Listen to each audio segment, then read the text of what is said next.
Mm-mm-mm-mm.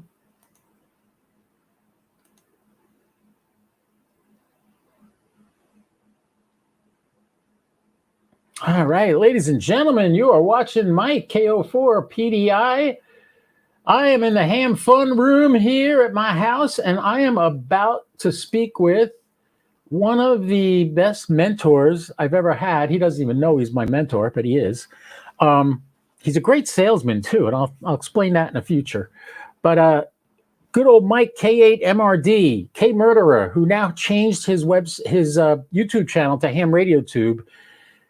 I have learned so much from this man, and I've had such a good time, and I got to meet him a couple of times, and we had nice conversations, and I interviewed him once, and we're going to interview him again today and find out a little bit about Mike, K8MRD, K Murderer himself. So let's bring him into the room and add him to the stage. There he is.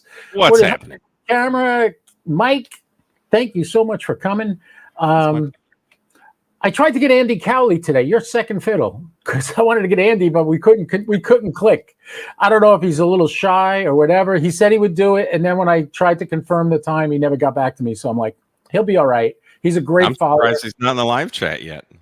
What cracked me up when he started following me, I was like, I made it. I'm a ham radio YouTuber now. You know, I got Andy Cowley saying, good work, brother. And I loved it. He gives such good support. The guy's a great guy. He's everywhere. I don't know how he manages to be on like every video for every person that does YouTube ham radio. He's always there. Funny thing is, right now it's like 1 o'clock in the morning in England, right? It's yeah. So if he comes on, I'll be very impressed. But I also got Vern. Vern followed me, and as a result, I had him on the first podcast I did. Oh, nice. And last week I had James Lee, and that was pretty interesting. And I'm in the process of planning a one-day ham fest down here in Palm Coast, Florida. I'm trying to get people to give me support, give me stuff like different companies and stuff to donate things that I could raffle off to make people want to come more. Still working on that. I don't have... I got DX Engineering sending me two $50 gift certificates, which is nice. Oh, cool. So I got feelers out with HRO and with Gigaparts too, and we'll see how they work out. And then I also got Paradan. You probably know him. He does a lot with bioano batteries and stuff. Yeah, I've got one of his, like that mobile charger thing for batteries. Right. He's from Florida here, so I'm hoping he comes. Okay. So this way, guys can get rid of all their dusty old stuff they don't use anymore, and other guys can buy new stuff from certain people. It'll be a lot of fun. It'll be a good day. I got James' daughter, Hope, who's been on the Mars project a bunch of times. She's planning on being an astronaut. She goes to Embry-Riddle University right now. She's going to come and do a little presentation, or Jim will. And Jim already said he's going to set up a Get on the Air station, so people that don't have their license can actually talk on the radio and see how it works. Nice. So pretty cool. It's just in the preliminary stages, and I live in Florida. You probably don't have this in Texas, but this time of year, it's packed around here. All the snowbirds are here. They're getting away from the cold, and they come here. So I wanted to have this ham fest before they go home, which is in April. Yeah. So we're having it in March 9th. Anybody listening, March 9th, if you have a ham radio company and you have devices that you make or sell or whatever, get in touch with me. KO4PDI at 1791.com. Now let's get to our guest, the one and only K Murderer, Mike, Mr. Poda, Mr. Bougie. Is Mike a bougie guy? He got me to buy this. This is a battery. Is that brand? I can't remember what it is. Yeah, it's the exact one. It even has the light. No, but it's bougie. I can't remember the name of the. No, I call it bougie. Like this is rich. This is for a rich ham operator that likes to have things fancy. You know, the fan is awesome. It is, and it goes like forever. After you charge it up, it lasts for a long time, which is really cool. And now I can't shut it off.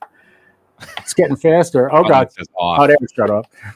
And then the other thing you got, I saw this and I said, "Oh, I gotta try that sucker out." This little thing to actually see if your 9 amp hour battery is a real 9 amp hour battery. Yeah. This comes in handy. So go on Mike's channel, Ham Radio Tube, and look up all the gadgets he does videos on. They're very informative, you know. If nothing else, I have a few antennas that I can give away or sell because I bought so many antennas that you work on, and my favorite is the Pac-10, and it's the link. For sure.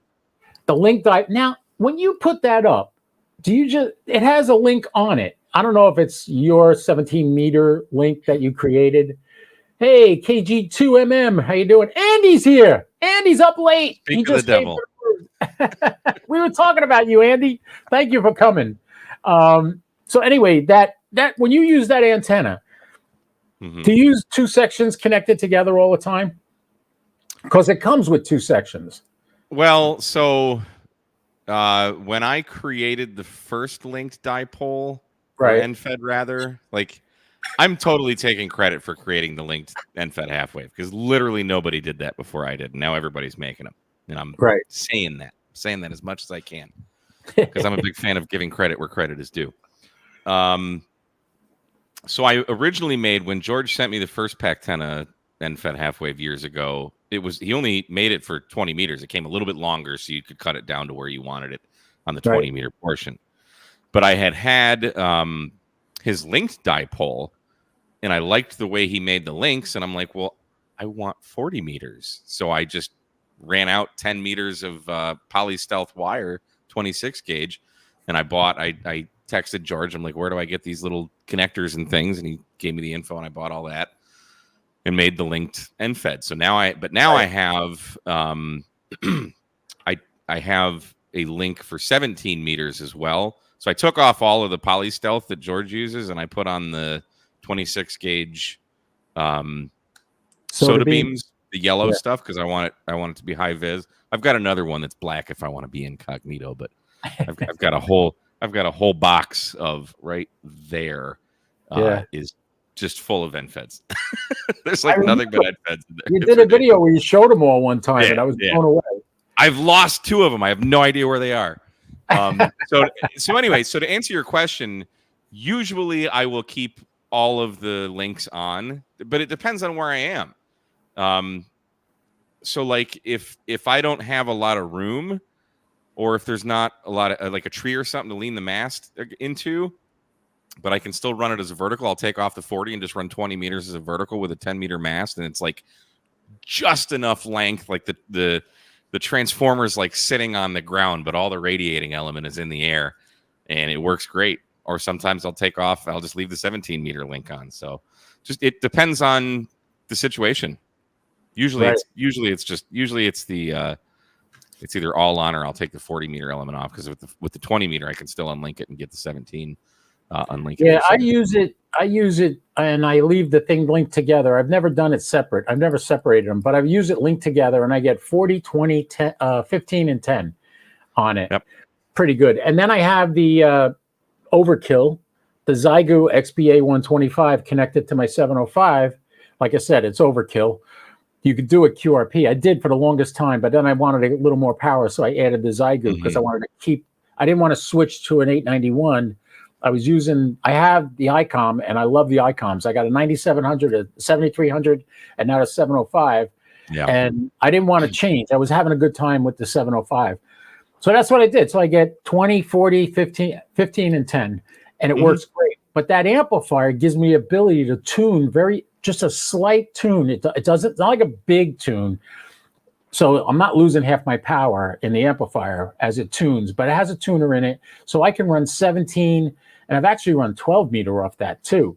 Dude, the tuners in those things will tune anything. They'll tune a wet sock. Like it doesn't matter. Right. Well, I love it. And I wouldn't have known about it except for you and your channel. So your channel it's really informative. You don't BS. The one thing I have learned, I got my license in 21. The one thing I have learned is everybody that has a YouTube channel doesn't necessarily know what they're talking about. I say that. I just make it up as I go. I have no idea what I'm doing. No, but what I mean by that is there's certain items, I'm not even going to mention what they are, but they'll come out and they give you this praise and how great it is and blah, blah. All they're doing is reading the manufacturer's BS. And then you go to use it and it don't work like that. And I remember the one person, I went up to him at Hamcation one time. I said, let me ask you a question. Had you actually used that radio before you did the video, or did you do the video and then use the radio? He goes, yeah, I'm selling it. I said, yeah, you're selling it because it's not what you said it was. I would highly suggest taking down that video unless you want to be associated with it. I mean, but I won't do that. I'm like you. I'm going to be honest. If I find something and it's crap, I'm going to say, this is crap. Like I just did that. Oh, God, what is the name of it? The one on the spike. Oh, God. JCP-12 antenna. I took that out and I played with it. And I go to take it out of the ground. Is that knockoff of the Buddy Stick Pro? No. That I would say probably the Australian coil is probably more similar to Buddy Stick Pro. Buddy Stick's great. I have all. Wait. Oh, you got one? You got one. Congratulations. But you didn't get. You don't think I have it? Well, I remember you said you were going to do a video on it. But is that? I don't think anyone knows I have this antenna other than what's his name, the guy that sold it to me or that sent it to me. Yeah, Mad Dog. That's the Mad Dog. Yeah, Mad Dog Mike. That's the small one. I got the big one. Mine's longer. Yeah, I didn't want the big one. I don't care about any yours. Anyway, so that's why I was saying that. But I found everything you talk about. You're honest. You give us an honest review. You let us know, and you're damn good at testing too. I'm impressed with the way you test stuff. I try to tell people on my channel, I'm not going to be that guy. I'm not getting a nano VNA and looking for spurious emissions on a Bofang 5 VR. I'm not going to do that. I mean, if you're going to review a radio, you kind of have to do those things. It's no, I just trust you guys. That's my first mistake. I think it's important to hold these. Like I love Bofang radios. I will always recommend them if you get a good one. That's what I started off on. Like I can't talk bad about them, but if there are bad ones like that 5RM that I just reviewed, spurious emissions, it's got a crappy screen. People are arguing in the comments about like what that little there's like a what the hell? It's like a scanner function where it's supposed to pick things up. It's pick signals up, but it's really just like a frequency counter. And people are like, oh, that's not what it's made from. Like, okay, well, first, where are you getting your information? Because people say things and they won't cite references. I'm like, if you don't have a reference, it's bullcrap. Right. Do you have the radio? If so, have you read the manual? Because I've done all of those things. And that's not how it's advertised. I don't watch if I'm going to review it. If I'm going to review a product, I try to go out of my way to not watch other people's videos on it, so as to not sway my judgment on it. I want my own experience. Right. And then I did watch one other video after I filmed that for the 5RM of some other guy. I can't remember his name, but he pretty much had the same experience that I did. He was a bit nicer in his video. Right. But you don't have to be nice, Mike. I like you when you're honest and you're brutally honest. That's the best. I'm just to the point guy. I don't sugarcoat things. So you got your license what, 6-7 years ago? 26. I think it was March of 2016, something like that. And when did I asked Josh this, I asked Jason this, I asked a few people these questions, but what drives you? Is it the fact it's just so much fun to play radio that you want to do it the best you can, and that's why you do the YouTube channel and the reviews and all that? I mean, is that what it is, or is it you really enjoy it, so you're just going to keep pushing yourself? I mean, I love it. I initially got into ham radio for like just preparedness kind of stuff. I mean, I lived. There will actually be an article in QST, I think in March, where Good Game interviewed me, and I talk about this a bit. But back in, I think it was 2003, there was a huge blackout across from like New York all the way to Michigan, Indiana, I think, Ohio. Like that whole part of the country was without power for like a week. The whole grid just overloaded and shut down. I remember that. Yeah. So that sucked, and I lived through it. I mean, it was cool because it was still summer and the pool in my apartment complex was open. So we just brought a bunch of beers and hung out by the pool. But like, and that was when you didn't have anything. So yeah, this is when I was in Michigan. Wow. I mean, I spent most of my life there, but so back in 2016, I'm reading an article about the Oregon standoff, and these guys were using Bowfangs to talk, and I'm like, hey, I know ham radio, and like me and a couple of guys at work were kind of getting into like the whole like go bag and all that kind of stuff, if stuff hits the fan, so it kind of just fit. But I mean, once I got licensed, ham radio just completely consumed my life. I've always been into science. I was a really bad student, but I've always loved science from as early as I can remember. I was always taking stuff apart. I'd always want to know like what makes this work. And ham radio is like the greatest outlet in the world to do that kind of stuff. But then when I got my general, I upgraded to general in like 2017, and then I got extra, I think, in 2018. But when I made my first antenna, I made a fan dipole for 40 and 20, and I had bought a Yaesu FT450 off of one of the local hams, got a hell of a deal on it. And I made my first contacts. I actually just talked about this on Monday on my video, but my first DX contact was Slavko. What is he? Sierra 57 Delta X-ray 518. Slavko and Yana as brothers, but I worked Slavko in Slovenia, and I was just screaming like a little girl. It was amazing that I'm talking halfway around the world. My cat's like, what the hell are you doing? Just on a wire that I made. I mean, I had an MFJ balance, but like I cut it to resonance. My buddy let me borrow an analyzer at the time, W8ZZU, which now I own that analyzer because I traded him one of these microphones for it. But it's just completely consumed my life, and I started making YouTube videos because there really weren't that many ham radio YouTube channels at the time. But like Josh, Ham Radio Concepts, Jason was kind of new. But I was watching KG6 HQD, God rest your soul, and Tony K9ARV, and these were like portable guys. And they're, Jerry was in California. He's hiking up mountains doing soda. Tony was in Florida, and he's just going out with his 817 and just like trying different antennas. And like if he made one contact, he was happy. And I'm like, that's the coolest. I want to do that. Right. So I started the YouTube channel just because I thought it'd be neat, just a fun thing to do. Like I had edited one thing in iMovie in my life, so I had experience editing.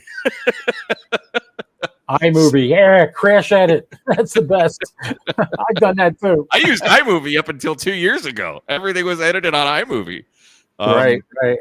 But it's just like every time you turn around, there's something new to experience in ham radio. It doesn't end, and it's fascinating. So the channel was just like, hey, I want to make a channel and just kind of document my experiences ham radio, my successes, my failures.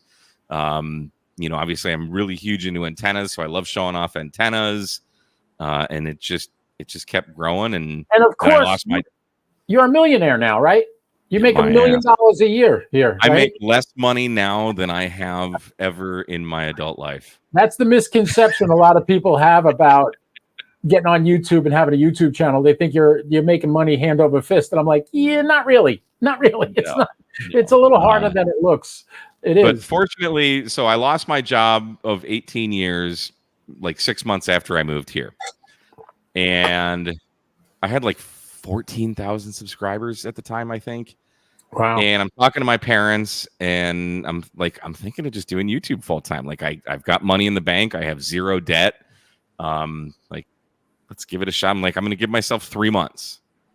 And if it's not working out, I'll start looking for a job. And 2.5 years later, I'm still doing YouTube. So definitely not rich.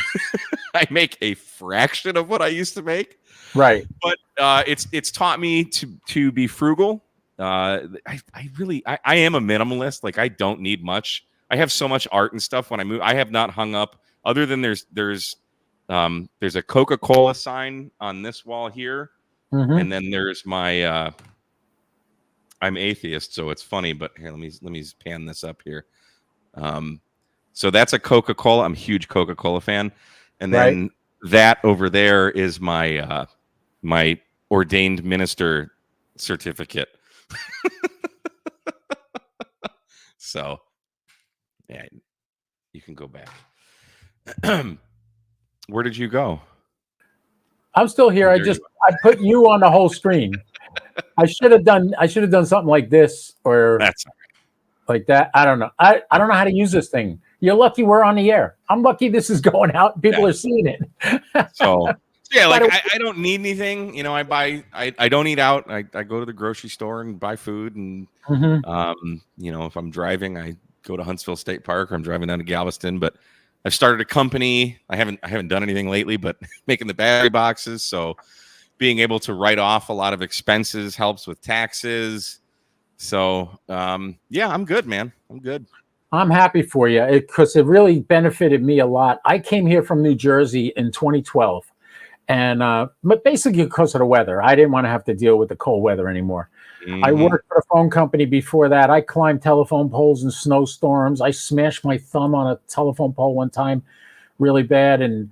But it wasn't the worst thing in the world, but I just had enough. I worked for 40 years. From the time I turned 16 till I retired, I was unemployed 3 days.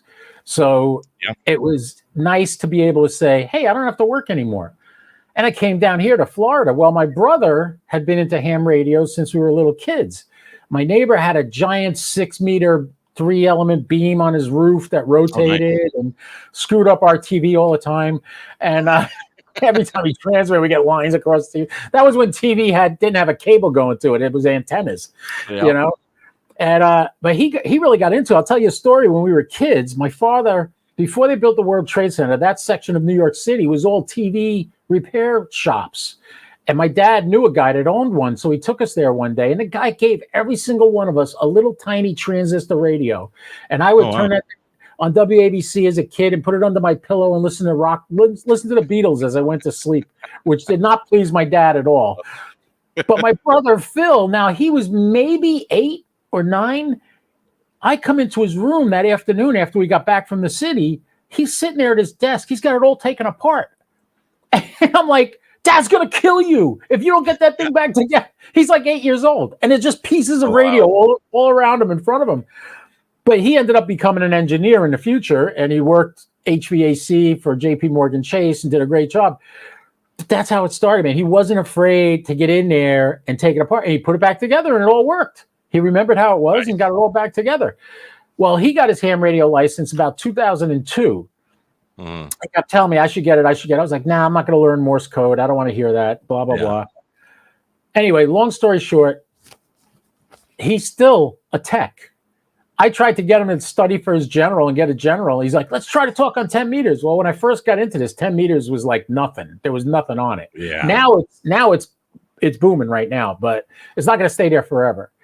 No. And I kept telling him, will you go get your general so we could talk every day on 20 meters, 15 meters, 40 meters. We could all over the place. We could talk because he's in New Jersey still. I always thought ham radio was glorified CB radio. What's the difference? You push a button, you talk, people hear you. Yeah. No. I found out when I got into this is a hobby of hobbies.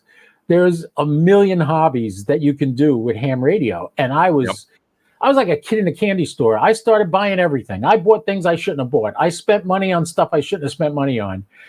I admit it. My backyard looks like a freaking antenna farm. I got a vertical Cushcraft. No, I got a vertical Cushcraft. I got a 25-foot mast with 2 Yagis on it and a Yaesu rotor. That's what I use to talk to satellites. Wow. I have I have a 41-foot mast with a 2-meter antenna on top for my node. I run a node on Wires X. And that also has 2 wire antennas, an 80-meter off-center fed dipole and a 160-meter end fed. And people go, wow. When I bought the box. It's a long freaking antenna. 155 feet. Palomar Engineering. Go check it out. It's not that expensive. It's pretty that's got to be loaded then. Oh, yeah, it is. It's like it's a 9-to-1 unknown, I think, on it. Okay. I'm not sure. My buddy Alan is the whiz. He's building his own end-fed unknowns and transformers and everything now. That guy, my friend Alan, when I took my general test, he took his general. And then he took the extra. Passed them both. He only had his tech for 2 weeks. He got tech, general, and extra within 3 weeks. I'm like, you don't even have a radio yet. He's just a whiz kid. The kid, I mean, he's in his 20s, smart. Me, I tried my extra 3 times so far. I haven't passed. I'm getting closer. I got 18 wrong. I gotta cut that down to about 15, I think, to pass the test. I've got a VE session I'm doing after this for really? Shane's testing for his extra. Are you doing it virtual, like with Steve? Yeah. Steve told me he could do that. KO4 AFL. Yeah. He said we could do that. I'm thinking the good thing is my Elmer Jim ND1C. Him and his wife are both extras. They give the test for free all the time. So next time they run a test session, I'll go and try again. I'm not going to give up. I'm going to keep trying until I get it. You can study. Like, what is it? Hamstudy.org? Oh, God, I've tried them all. I have a discount code. Huh? I can pass it. Anybody can. Yeah, right. That's what I'm saying. Damn, Mike passed it. Why am I not passing this test? I got the ARRL extra book, and one of my Elmers in Michigan had a study group. So there's like, I don't know, 3 or 4 of us that would meet every Saturday for a couple months, and we just go through the question pool and talk about why the right answer was the right answer. And then so kind of had a little bit of understanding of what was going on. And then I went in the back of the book where all the test questions are and the answers, and I highlighted every single right answer, and I read through it, and just by doing that, I was able to pass the test. I think I read through the question pool once, and I was passing on. I downloaded an app. There's all kinds of free stuff. You're young too. I'm an old fart. I'm going to be 70 years old this year. The one person I watched Ham Radio for Non-Techies what's his name? Scott? Yeah. Scott, yeah. He suggested this book. This is all the questions and the correct answers only, not the wrong answers. There's no wrong answers. The Fast Track book? Extra Class, The Easy Way by Craig Buck, K4IA. He did a video on this on his channel, and I said, let me try it. So I did. I have all the answers are highlighted. I read the entire book like 3 times, and I still can't believe I didn't pass. So I'm going to do it again. I don't know. The nice thing is I got James Lee. We just had lunch together today. We were just on a radio show together today, which is nice, talking about the Ham Fest I'm going to run. And James said, go to my website, hamradio.world or whatever it is. And he said, we got a whole foolproof thing. You'll pass. I said, well, that's what Ham Radio Prep says too. And I get like halfway through it, my eyes start drooping and I get like bored because I need something that like. You give me my iPhone. You teach me how to turn it on. I'll turn it on. You have me read a book on how to turn it on. I'll never get it on. It's like when I read a book, it goes in one ear and out. It's gone. But if I sit there and listen to somebody talk about it and lecture about it, and I'm interested in it, that's another story. Then I can remember the information. If only there were a place online where you could go watch videos of things on any topic you could ever possibly think of. Huh. Yeah, the secret to passing your extra test. I'm going to do it, Mike. I'm going to do it. And when I do it, I'm going to have a party, smoke a bunch of cigars. I won't be drinking because I don't really drink, but we'll have a good time. But I just packed a bunch of cigars for this weekend in my little travel humidor. I just ordered more Rocky Patels. I like the Rocky Patels and the Dookies, but I get the thin ones. That's what it is. I've heard of that. You never heard of the brand? Yeah, dude, I'm still new to cigars, man. It's a white wrapper. It was one that was in the sample pack I first bought, and I actually liked it, so that's what I ordered. Okay. Plus, they're less expensive than the Rocky Patels. You get 25 for the price of 15 Rocky Patels. So, yeah. So I got them, and I love them, and I have like 2 cigars a week, maybe. Depends on my timing. Because when I haven't had one since New Year's Day. Though it's just. The weather sucks here. It's freaking weird. I'm looking at my rain gauge right now. In the last week, we've got 9.21 inches of rain. It's nothing but rain. I don't like sitting out on my porch when it's cold out. Like if it's 115 degrees on my porch, I'm there. That's literally all summer. And like Tuesday nights watching Ham Radio Clubhouse, I'll have a cigar and some bourbon and stuff. Right. No, I haven't. But yeah, we're gonna be hanging out all weekend. I'm leaving tomorrow. I'll come back Tuesday, I think. So I packed, I don't know, 10 or 15 cigars. Beaver nuggets. I think beaver nuggets are overrated. Is that what you get at Buc-ee's? I never had them. I've had they're like beef jerky, but I haven't had the beaver nuggets. Oh, the jerky's off the chain. The beaver nuggets are good, but like, I don't know. I don't have much of a sweet tooth though. Right. They're like coated in sugar and I don't know. They're like puffed something. I don't even know what the hell they're made of. I'm diabetic. That would kill me, but I'm not going to tell you. But I got to say that the Buc-ee's, their beef jerky, they let you taste it before you buy it. I love that. And then you get like, wow, I really like this. I'm going to buy a pound of it. Well, you better eat it like in the next 2 days. Otherwise, it's going to be like a stick. Oh, yeah. Like chewing wood.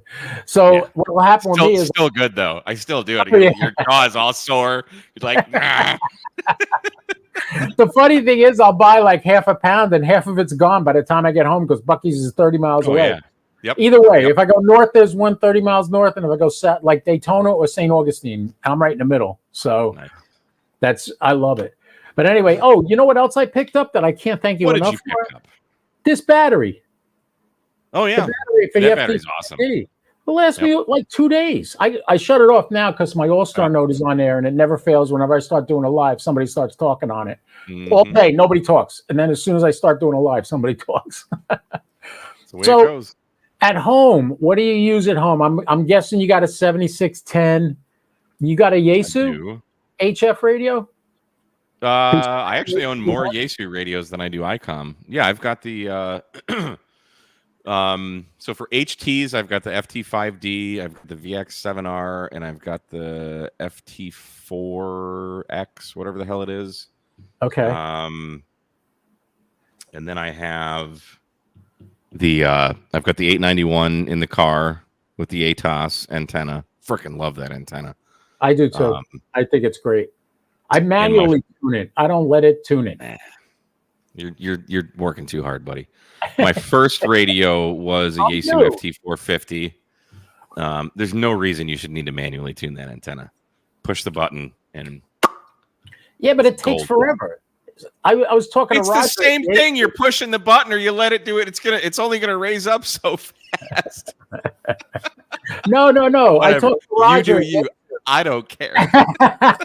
Well, what Roger explained to me I don't leave my antenna on all the time. When I'm driving 90 miles an hour on a highway, I have it off. I don't leave it on there. What mount are you using?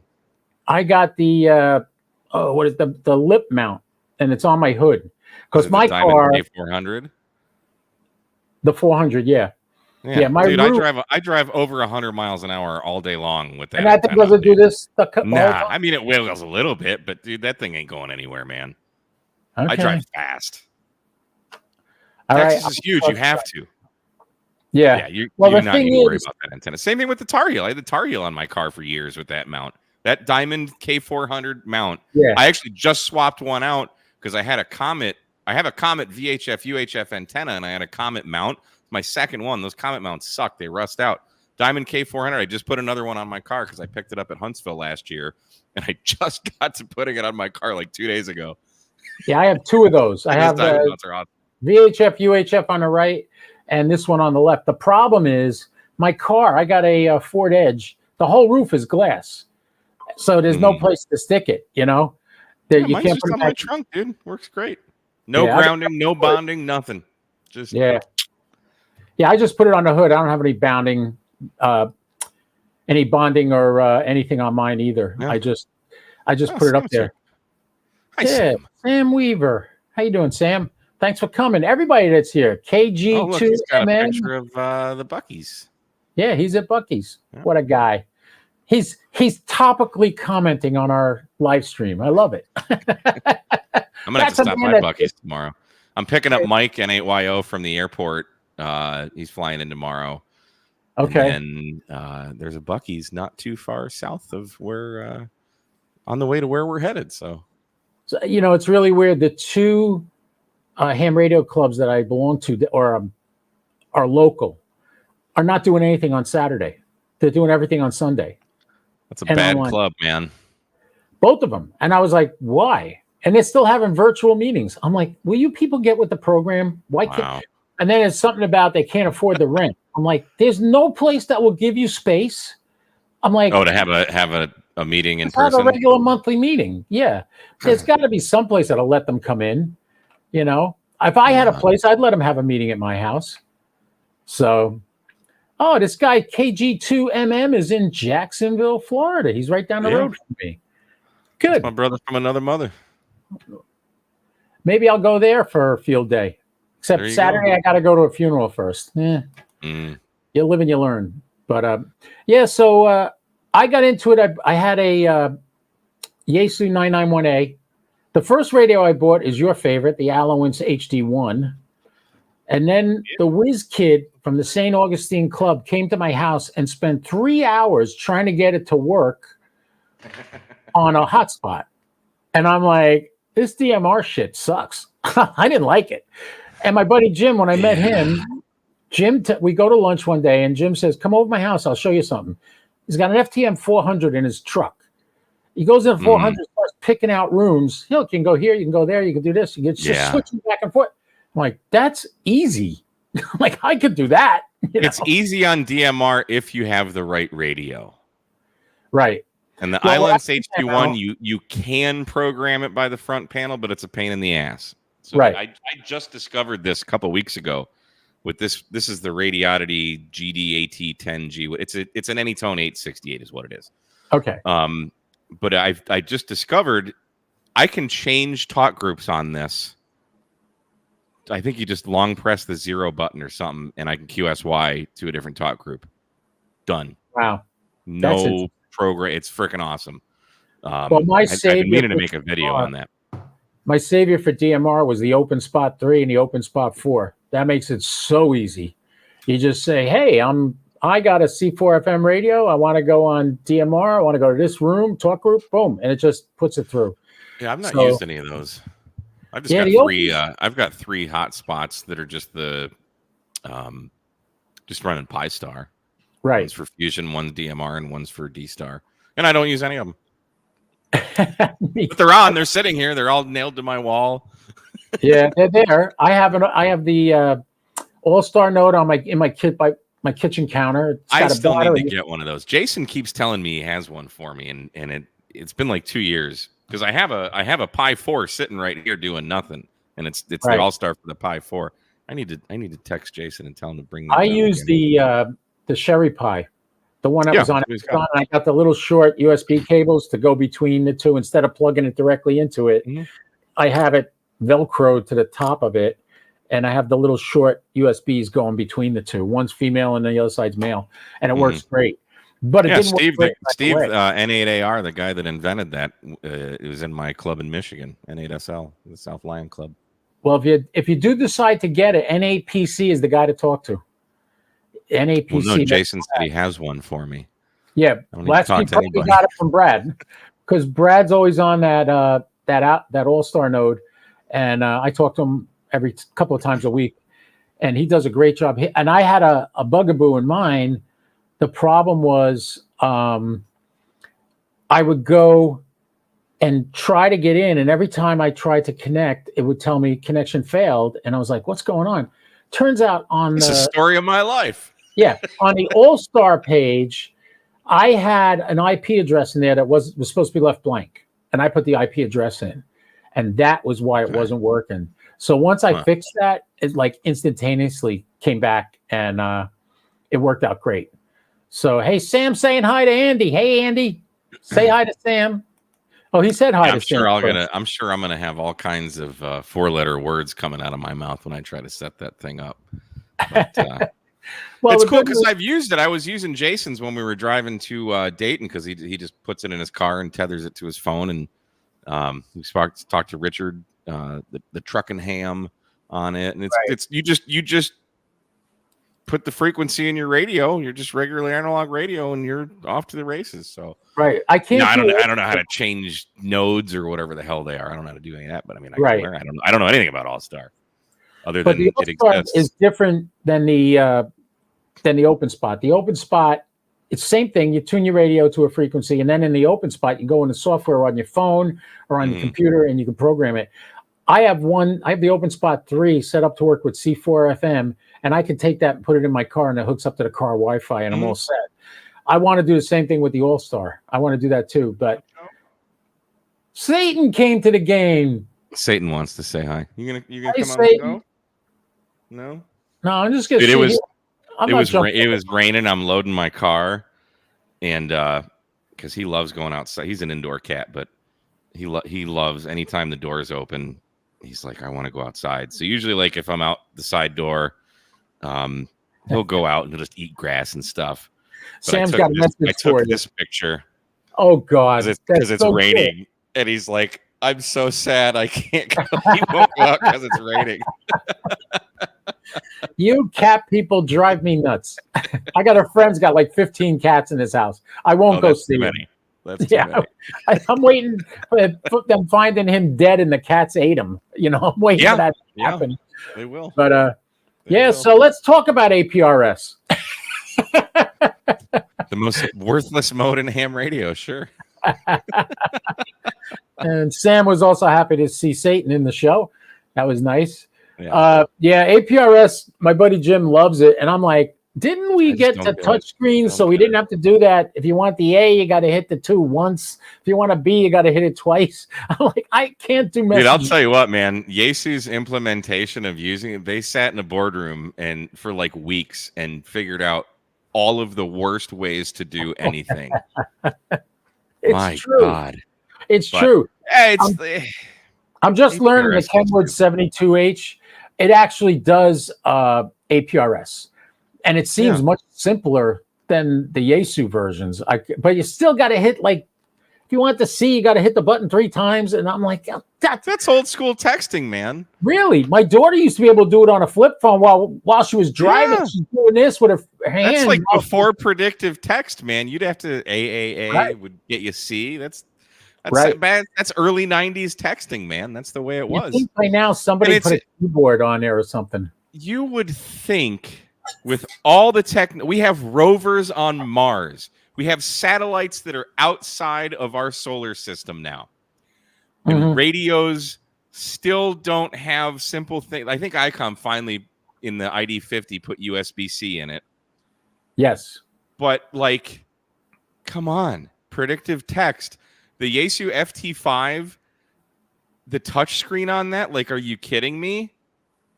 Like, I love that radio, don't get me wrong, but mostly I like Yaesu HTs because they're rugged. But it's like, I mean, just get with, like, just some technology that's even from anything in the 2000s century. Yeah. They don't do it. So, I don't get it. I'm loving this ham radio. I'm having a good time with it. I started the YouTube channel because my Elmer was like, you got to do this. You'll love it. And he thinks we're all rich. And I'm like, yeah, I don't even have 1,000 subscribers yet. I'm like at 407. So I'm working on it. The funny thing is, you can't even monetize yet. No. Right now, I will tell you this. I have affiliations with EMP Shield, Ham Radio Prep, ABR Industries, and what's the other one? There's another. SLNT. I don't know if you ever heard of them. They make Faraday bags.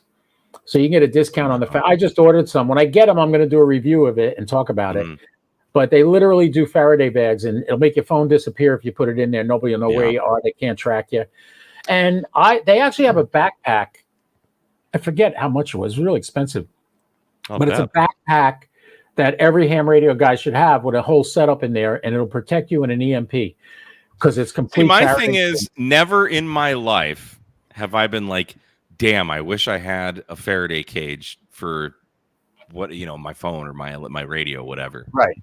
Right. And if there's an EMP, like, how do you really test those things? Like, yeah, you can put your phone in there and say, oh, well, I don't have signal, so it worked. Well, how do you test against an EMP? I know. Is it really going to work? Like Josh has the best way to do it. He's got a little garbage can that he made on a live stream a few years ago. Made a Faraday thing out of that. Like, that would be something interesting to do. I still haven't because I'm like, I don't think it's going to happen. I hope you're right. I hope and pray it does, but I don't think it's going to happen. I think if it's going to happen, it's going to happen this year. Imagine how low our noise floor would be. Kind of like when you're in the middle of nowhere in a park and you're not by any electric. Yeah. It's so quiet. Yeah, I get it. Yeah. Yeah, he's got a really good idea here. Meshtastic is a way better than APRS Bluetooth for the $50 device on your phone, and you're set. That's interesting. I don't know what that is. Send me a link. I'm not the guy to talk. It's all computers, dude. If it's computers, I'm not the guy to talk about. But it's a mesh network. I don't know. I don't know anything about it. Go watch it on YouTube. I know of it. I know what it does, but I can't really explain it. That was KH6WI. He's got a YouTube channel too, I guess. I don't know who this is. KH6WI. That's KH6WI out of Hawaii.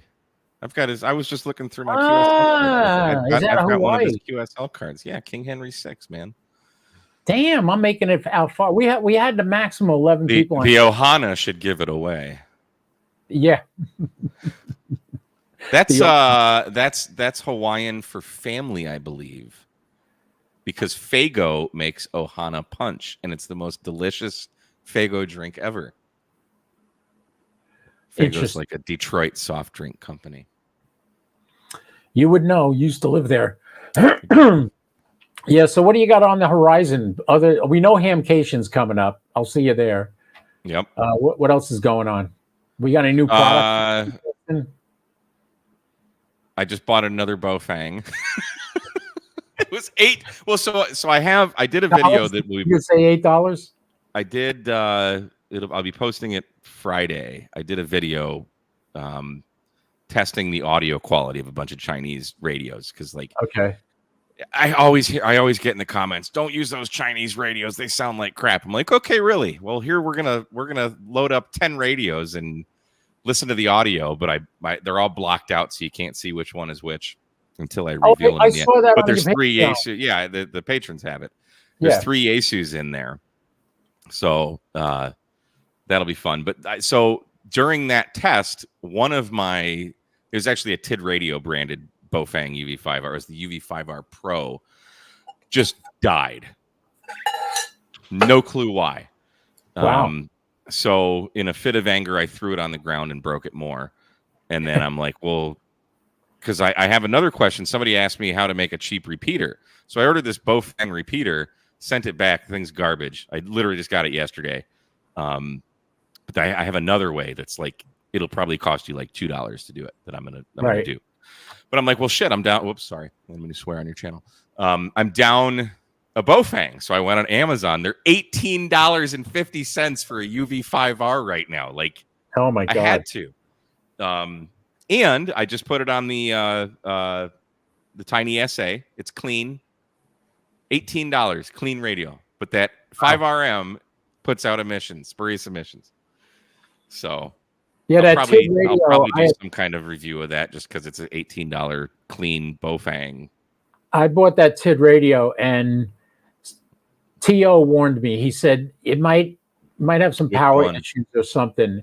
And it did. When I keyed the mic, I'm holding it in my hand like this. The contacts on the back were stinging me. That was the H8. That's a totally different radio. TID radio has, because they sent me some other things. Radio. That's all I remember. And they sent me a couple of their UV5R variants. Just instead of saying Bofang, the sticker said TID radio. Other than that, it's the same thing.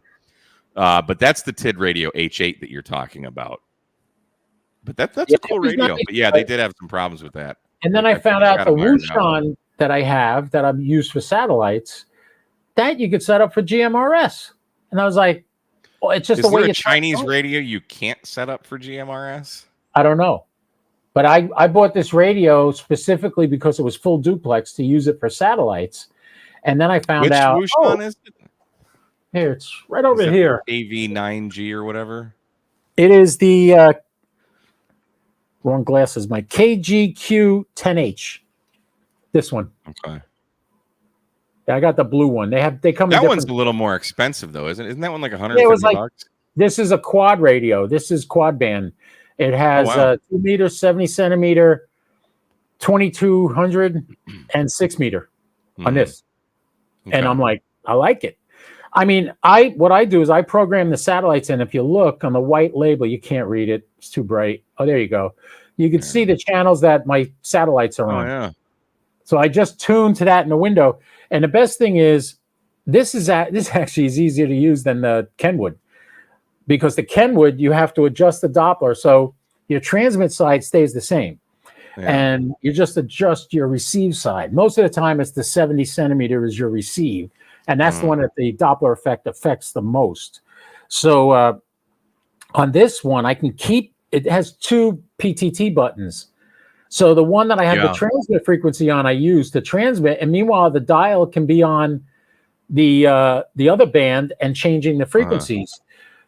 The Kenwood, you can't do that. You got to manually switch it from one to the other. So when you transmit, you're hooked up to the A band. And plus the A band's the only one that has 10 watts on the Kenwood. So if you want to do 10 watts, you got to use the A for transmit. But the receive, you have a little dial on the front. You got to move up and down to change from the AVFO to BVFO. But it works. I made a couple of contacts with it. The Wushan, I didn't make any contacts with this, but I had people respond to me, say they heard me on it. So I know I made it to the bird, and I heard other people on it. So I just never made a QSO. I'm still trying to figure out a way to record it when I'm using the HTs, because you only got 2 hands. You know, you can't hold an antenna, use the HT, change frequencies, and then have a camera or a recorder somewhere recording it. It's like, it's too many things going on. You have a lav mic right here. Well, yeah. That's going into your camera, right? That should pick it up. That's what I did.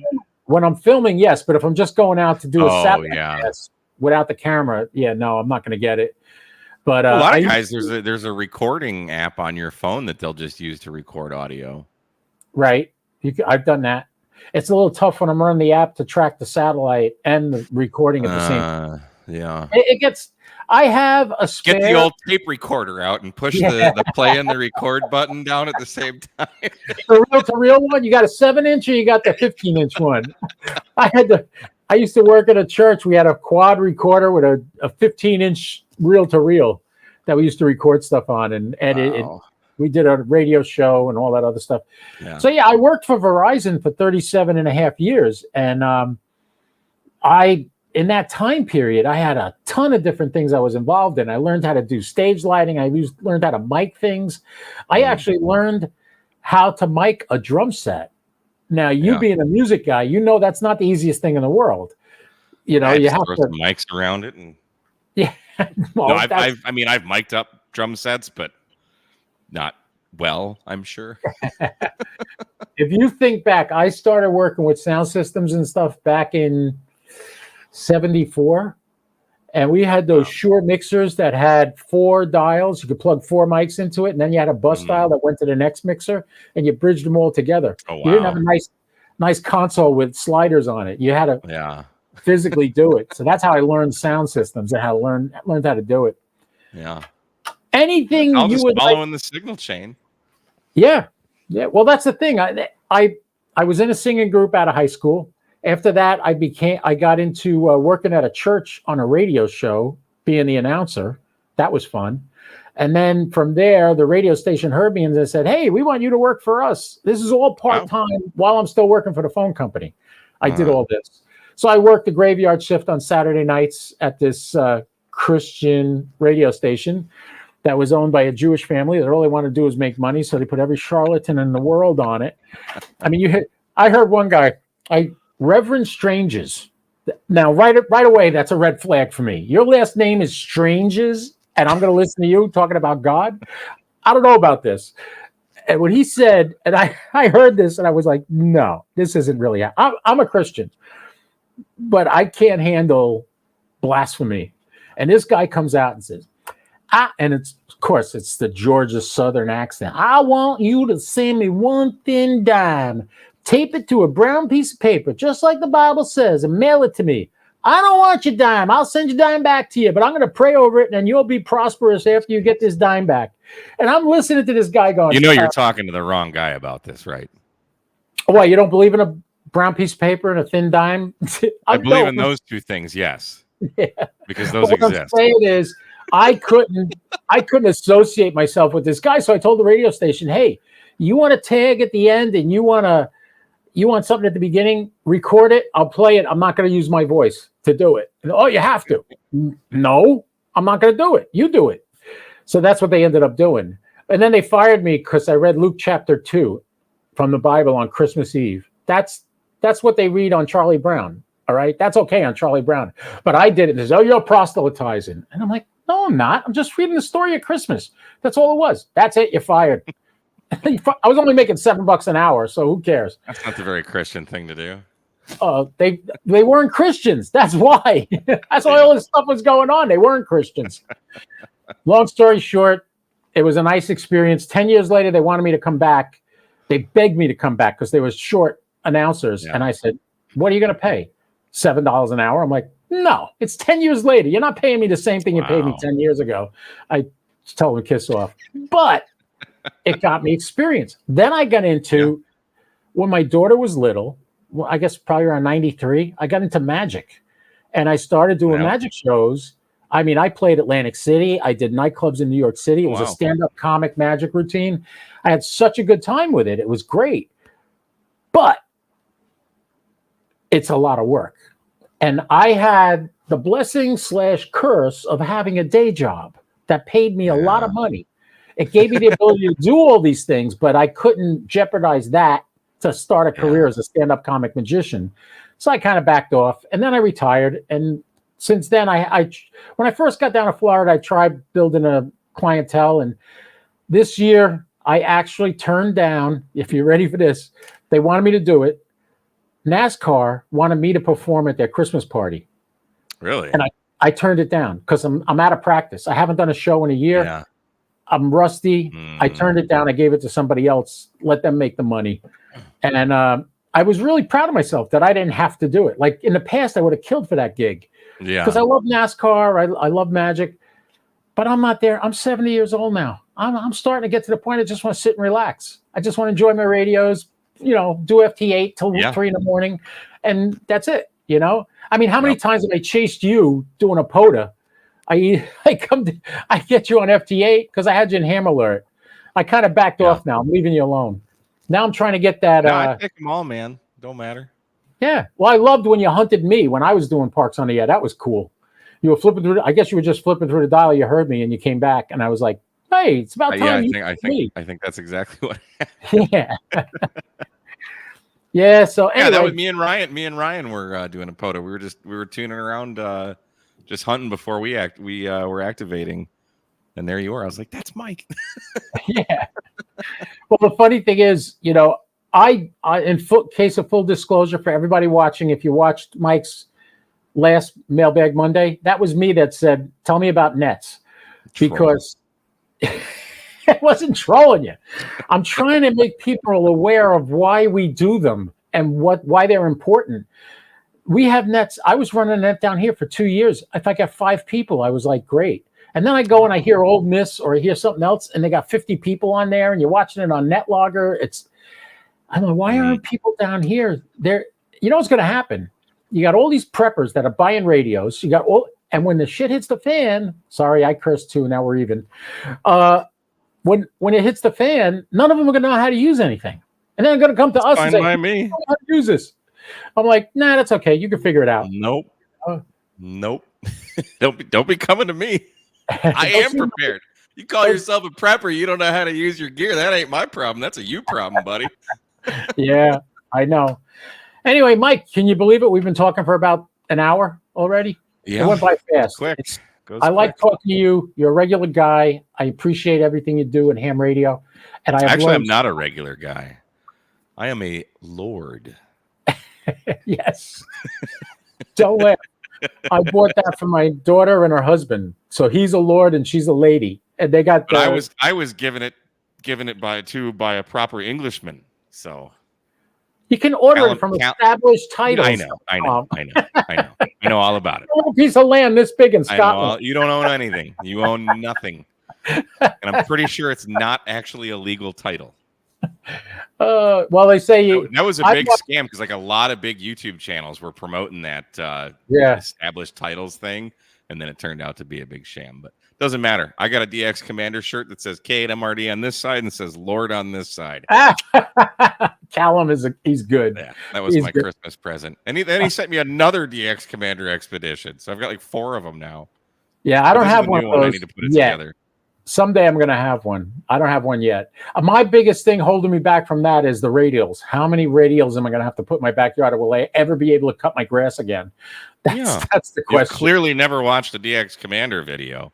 Yeah, you get these little stakes in the grass. The grass grows over it. It's no problem. Yeah, that's how I have all my LMR 400 going out to all my antennas now. Yeah, you don't got to worry about it. Anyway, Mike, I can't thank you enough for coming on and help me out. And we had, I think, 11 people at peak. And hopefully this video will get more views. And let's call out Andy Cowley for not responding. Yeah, Andy, what happened? He's probably in bed by now. He hasn't commented in a while. He's probably sleeping. But he's such a nice guy. And him and Vern, when they started following me, I was like, I made it. I'm in. Yeah. And then Jason followed me, and I was like, now I'm really in. Now I got Jason following me too. If I ever convince you to follow me, that I should just be the god of him at that point. I thought on YouTube. Well, maybe on YouTube you do, but not on Facebook because you don't do Facebook. No, Facebook is no. The funny thing is, most of my traffic comes from Twitter or YouTube. I don't get much of anything from Facebook, so I'm kind of backing off on that too. Although I do every day, I post the satellite passes over me and stuff like that. But yeah, it's not a lot of stuff going on Facebook. But YouTube, it's one guy. If you ever get into satellites, Hotel Papa 2 Victor X-Ray from Panama, Virgilio is his name. Every time I make a contact with him on a satellite, he posts it on Twitter, which it gets me more followers. I can't believe it. I'm like, that's so cool.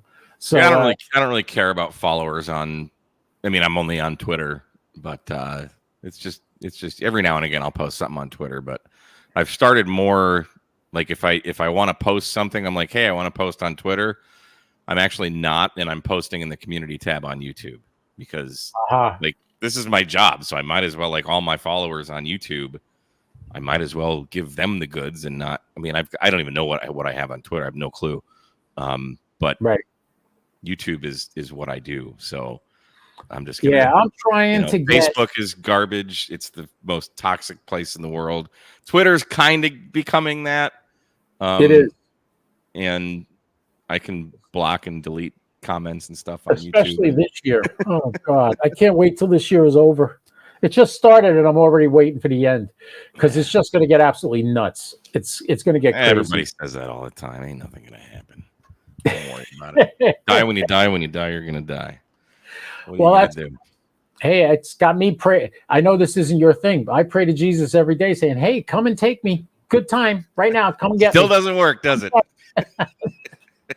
No, I'm done. I'm just letting him know if he's holding off the rapture because he thinks I might want to stay here a little longer. No. I'm ready to go. Come and get me.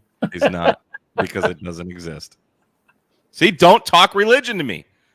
Oh no, religion and politics are two things. Nope, it's not okay to talk religion. You just still have to have respect for the other person, even if you disagree with them. That's the way I look at it. No, I don't judge you. I don't.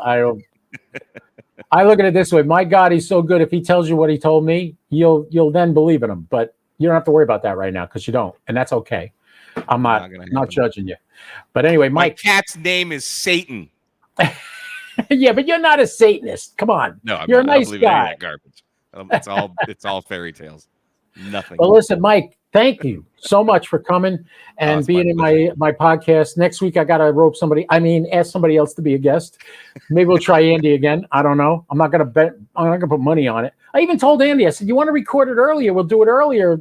So your time is better, because 6 o'clock our time is like 11 o'clock, 12 o'clock by him. So but these kinds of things, like if they're not live, like people don't watch live streams when they're not live they do, but not as much at all. So, well, we'll see who I get next week. I'm going to see if Jason will put me on his Hamcation preview show. I'm going to be there too. I got a bunch of friends camping there, and I'm bringing a whole bunch of stuff with me. So I'm going to get there probably the Parks on the Air is on Thursday, right? I have no idea. Yeah, I think they're doing Lake Leola Park or something on Thursday. Who's so they? I'll drive. Huh? Who's they? All the YouTube guys. You'll find. Ask Jason. He'll drive you. You're flying there. I forgot. Jason. They did it last year. They at Lake Leola Park, I think it is. They did Parks on the Air like we did in Huntsville. They had the whole day. They were there the day before. But it's like the day you got to go to get your credentials at the Hamfest. That's the day they do it at the park. So I'm going to just go from home. I'm going to drive right to the park, do Parks on the Air all day, then get my credentials and go to the hotel later and check in. And I'm staying until Sunday. So, and I'm only probably an hour and 10 minutes away. Piece of cake. Oh, that's nothing. Right down. So, yeah. Anyway, thank you so much, Mike. I hope you have a great week. Have fun in Galveston. I'll try to hunt you down and get you on field day. Yeah, we'll be, what the hell's our call sign? Oh, you got a special call sign for it. Good. Well, we got the club call sign. It's Kilo November 5 Tango Echo X-ray, I feel. Hang on. I'll look it up. What is it? Hang on, let me open the Discord real quick. It'll probably need to update though. I don't know what the hell it is. I don't even think it's in the Discord because we have a little private Discord server thing. Right. I think it's Kilo November 5 Tango Echo X-ray. All right. Good. Something like that. I don't know. Well, I'll see you there. That's where we'll probably first run into each other for Hamcation. So it'll be fun. Plus, no, Jason, Kilo November 5 Tango Romeo. That's what it is. Kilo November 5 Tango Romeo. All right. Put that in my ham alert. What was I saying? Oh, yeah. Jason was saying that somebody that they normally hang out with there is not going to be there. I got about 4 people I know going to be camping there with like fifth wheels. So we'll have a place to hang out at the. No, I'm not worried. There's going to be so many people there. It'll be fun. No, Jess and Ken are going to go. I haven't talked to Matt AE4MQ, but I would imagine he's going. So, yeah. All right. No, it was the guys from one of the clubs that usually we kind of all, I say the people who have the caravans that we hang out with, kind of we have a little hangout spot kind of in the outfield. So I don't know. Cool. We'll figure it out. Ain't a big deal. Hopefully it won't rain on us this year. And last year I didn't get to hang out with you guys and have cigars and chill when it rained because I was going to see a girlfriend who I broke up with. She's gone. I can't date somebody 70 miles away from me. I'm sorry. I can't do it. Tough. Yeah. So anyway, man, have a great week. I'll see you. I can't wait for the next Mailbag Monday, which I'll get to see on Friday. If you post it. I don't. I would be willing to bet my soul that there will not be a Mailbag Monday next Monday because I haven't filmed one and I'm not going to film one. I'm not going to be here to film one. You have been so busy. I totally get it. So, all right, man. Yeah. You have a great night. It's been great having you. And anytime you want me back, you can come back. Right on, man.